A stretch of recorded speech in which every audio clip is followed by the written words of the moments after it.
نقطہ یہ سمجھ لیں کہ 30ویں پارے میں سورہ واللیل جس کے آخر میں صدیق اکبر رضی اللہ عنہ کی شان ہے آخر میں، اور اس کے بعد سورہ والضحیٰ جس میں محمد الرسول اللہ صلی اللہ علیہ وسلم کی شان ہے، سورہ واللیل میں اور سورہ والضحیٰ میں کوئی فاصلہ نہیں ہے، بیچ میں کوئی اور نہیں ہے۔ اسی طرح محمد الرسول اللہ صلی اللہ علیہ وسلم اور صدیق اکبر میں بھی کوئی فاصلہ نہیں ہے، بیچ میں کوئی اور بھی نہیں ہے۔ روزے میں بھی ساتھ ہیں، غار میں بھی ساتھ تھے، حشر میں اٹھیں گے تو بھی ساتھ ہیں، اور جنت میں جائیں گے تو بھی۔ جب صدیق اکبر پر کافروں نے ہجو کیا، شان میں تنقیص کی، تو صفائی کے لیے واللیل نازل ہوئی آخری آیات، اور آقا کی جب ہجو اور مذمت بیان کرنے کی کوشش ہوئی تو شان میں سورہ والضحیٰ نازل ہوئی۔ لیل رات کو کہتے ہیں اور ضحیٰ دن کو کہتے ہیں۔ رات کے بعد کیا آتا ہے؟ دن۔ رات اور دن میں کوئی فاصلہ نہیں ہوتا، صدیق اور محمد الرسول اللہ میں بھی کوئی فاصلہ نہیں ہوتا۔ پھر رات کو قرآن نے لباس کہا، رات کو قرآن نے لباس کہا۔ لباس بدن کے سب سے زیادہ قریب ہوتا ہے، صدیق بھی محمد الرسول اللہ کے سب سے زیادہ قریب ہیں۔ پھر رات کو اللہ نے پردے کی چیز کہا، اسی طرح صدیق بھی محمد الرسول اللہ کے رازدار ہیں۔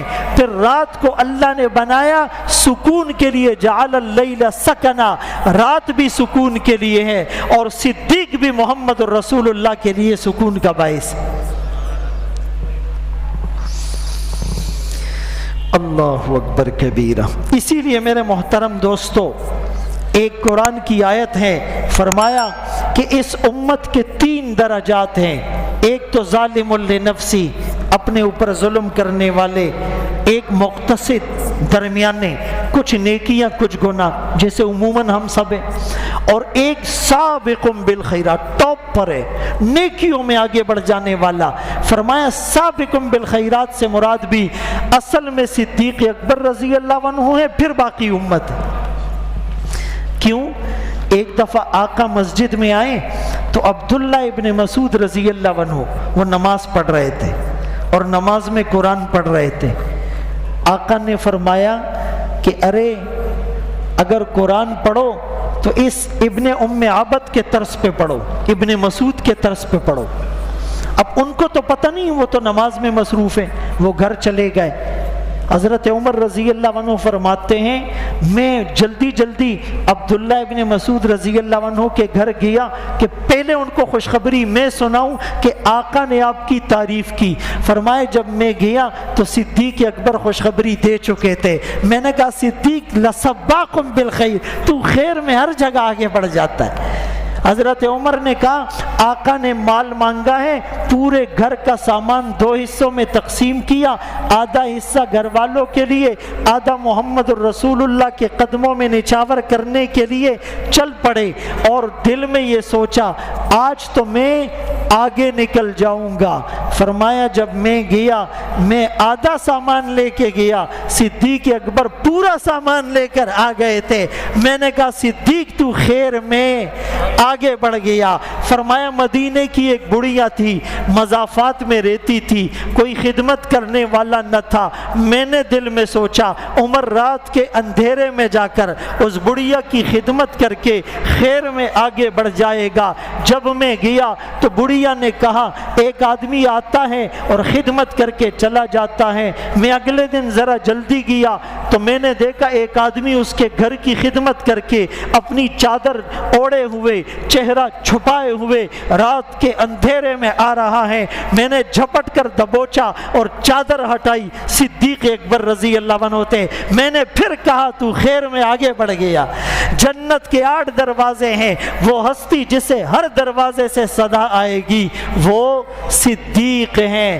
ابو بکر، بکر کہتے پہلے پھل کو، بکر کہتے پہلے پھل کو، ارے ایمان لانے میں پہلا صدیق، ایمان لانے میں پہلا نمبر، نبی کی جگہ امامت کرانے میں پہلا نمبر، نبی کی جگہ خطبہ دینے میں پہلا نمبر، نبی کی تصدیق کرنے میں پہلا نمبر، پورا مال خرچ کرنے میں پہلا نمبر، اپنی کنواری بیٹی نبی کے نکاح میں دینے میں پہلا نمبر، ہجرت میں رفیق بننے میں پہلا نمبر، کندھوں پر سوار کرانے میں پہلا نمبر، غار کے داخل ہونے میں پہلا نمبر، تبلیغ کرنے میں پہلا نمبر، بھرے مجمع میں سب سے پہلے اسلام کی آواز لگانے میں پہلا نمبر، نبی پر ٹوٹے ہوئے مشرکین کو ہٹانے میں، اتقتلون رجلا کہنے میں پہلا نمبر، نبی کے ساتھ جہاد کرنے میں